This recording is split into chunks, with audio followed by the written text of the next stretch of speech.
আরেকটা বিজ্ঞাপন হচ্ছে যে অত্যন্ত আনন্দ এবং গর্বের সাথে আমরা জানাচ্ছি আমাদের একজন কনিষ্ঠা মেম্বার অনিন্দিতা, সে ডক্টর অফ ফিলসফি, যেটাকে আমরা সাধারণত আমরা পিএইচডি বলে জানি, সেইটা সে পাস করেছে। পাস করেছে বলবো না, এটা একটা অ্যাচিভমেন্ট। পিএইচডি হচ্ছে অ্যাচিভমেন্ট। তো আমরা ওই অনিন্দিতা, এখন থেকে অনিন্দিতাকে অনিন্দিতা বলা যাবে না, তাকে বলতে হবে ডক্টর অনিন্দিতা। এইবার আমরা কি করবো, আমরা সবাই মিলে অনিন্দিতার জন্য আমরা জোরে একবার হাততালি পাবো তাকে। এবার অনিন্দিতা তুমি এগিয়ে এসো, so that we can hear something from your mouth, and also we would like to felicitate you on your great achievement. Please come. আমি অনিন্দিতা বলার আগে অনিন্দিতাকে সামনে দাঁড়াতে বলবো।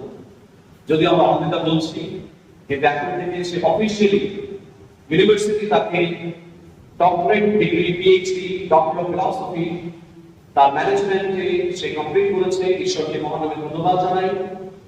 এবং বিভিন্ন মণ্ডলীতে আমরা দেখেছি যে অনেক সময় মাধ্যমিকে যারা পাস করে তাদেরকে সংবর্ধনা জানানো হয়, যারা উচ্চ মাধ্যমিকে পাস করে তাদেরকে সংবর্ধনা জানানো হয়, যারা গ্রাজুয়েশন কমপ্লিট করে তাদেরকে সংবর্ধনা জানানো হয়, বা যারা মাস্টার্স কমপ্লিট করে তাদেরকে সংবর্ধনা জানানো হয়। কিন্তু আমার খুব একটা মনে পড়ে না, বিরল দৃশ্য খুব একটা মনে পড়ে না যে কোনো মণ্ডলী থেকে কখনো পিএইচডি কেউ কমপ্লিট করেছে।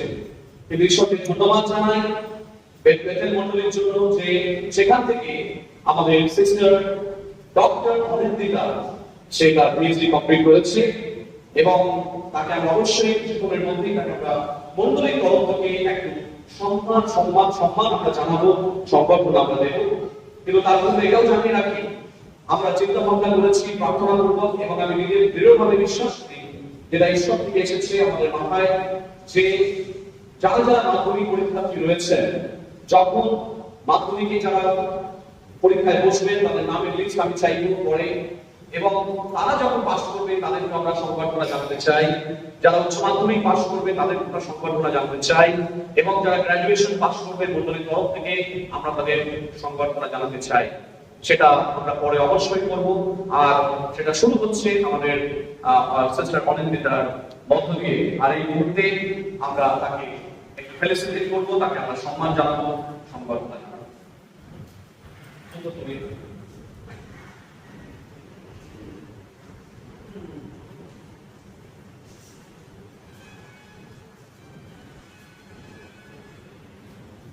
মণ্ডলীর তরফ থেকে আমরা বিশেষভাবে ঈশ্বরকে ধন্যবাদ জানাই, এবং ঈশ্বরের কাছে কৃতজ্ঞ যে ঈশ্বরের দেহের মধ্যে থেকে যখন কেউ এত বড় একটা অ্যাচিভমেন্ট ঈশ্বর তাকে দিয়েছেন বলে আমরা বিশ্বাস করি। কতজন বিশ্বাস করেন ঈশ্বর তাকে দিয়েছেন? কারণ ঈশ্বর না দিলে কিন্তু আমরা পাই না।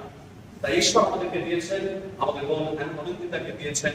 ঈশ্বরকে ধন্যবাদ জানাই। আর আমরা ঈশ্বরের দাস, ঈশ্বরের মণ্ডলী, আমরা তাকে আমরা সম্মান জানাচ্ছি।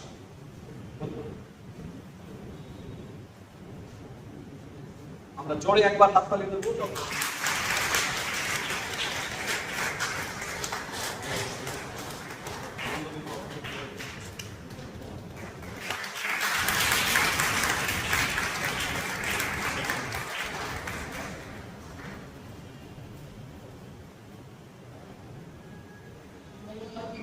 ধন্যবাদ দিই এই সুন্দর সুযোগের জন্য। আমার কোনো যোগ্যতা নেই এখানে দাঁড়িয়ে কথা বলা, কিন্তু সকল যোগ্যতা ঈশ্বরের থেকেই আসে। আমি মার্চ মাসের ফার্স্ট উইকে সেখানে প্রোটোকল দিয়েছিলাম যে আমি আমার পিএইচডিটা ঠিক সময়ের মধ্যে জমা দিতে পেরেছি এবং অ্যাপ্রিসিয়েশনও পেয়েছি। তারপরে 2 মাস হয়ে গেছিল আমার পিএইচডিটা ইউনিভার্সিটি থেকে বেরাচ্ছিল না। আমি একটু টেনশনের মধ্যে ছিলাম, কিন্তু এই ডিলের মধ্যেও যে ঈশ্বরের আশীর্বাদ লুকিয়ে থাকে সেটা আমরা অনেক সময় বুঝতে পারি না, কিন্তু সেটা আশীর্বাদ সহকারে আমার সামনে হতে এসেছিল। আর এপ্রিল মাসের মিডলে আমার ইউনিভার্সিটি থেকে থিসিসটা বেরিয়ে আমার রিভিউয়ারের কাছে যান, দুজনের কাছে। এবার আমার ব্যাচমেটদের মধ্যে সবারই প্রায় অলমোস্ট 9 মাস কি 1 বছর লেগেছে চেক করে ওটা ফিরে আসতে, তারপরে অ্যাওয়ার্ডের মধ্যে। কিন্তু আমি ঈশ্বরকে ধন্যবাদ দিই যে তিনি মিরেকল প্রত্যেকটা পদে পদে আমার লাইফে পড়ে গেছে। তাই সেটা আমার ক্ষেত্রে মাত্র 3 মাসে সেটা সম্ভব হয়েছে। যেই ডিলেটা আমার হয়েছিল কিছুটা কোভিডের জন্য, সেই ডিলেটা পুরোপুরি ভাবে মেকআপ হয়ে গেল এই এতটা মাস আগে যে আমি অ্যাওয়ার্ডেড হয়ে গেলাম, তাই জন্য আমি ঈশ্বরের চরণে ছিল কৃতজ্ঞ। আমার জীবনে, আমার পরিবারের জীবনে অনেক সাফের বিষয় আছে, সব এখন বলা সম্ভব না, কিন্তু আমরা জানি যে আমরা কতটা কৃতজ্ঞ ঈশ্বরের কাছে, যেন সবসময় মতো নম্র থেকে থাকতে যেন পারি ঈশ্বরের পায়ে, আর যেন সবসময় যতই ডক্টরেট হয়ে যায় তাই হোক না কেন, ঈশ্বরের সন্তানের মতন পরিচিতি আর কিছুতে থাকে না, সেই পরিচয় নিয়ে যেন আমি সারা জীবন এগিয়ে যেতে পারি। Amen.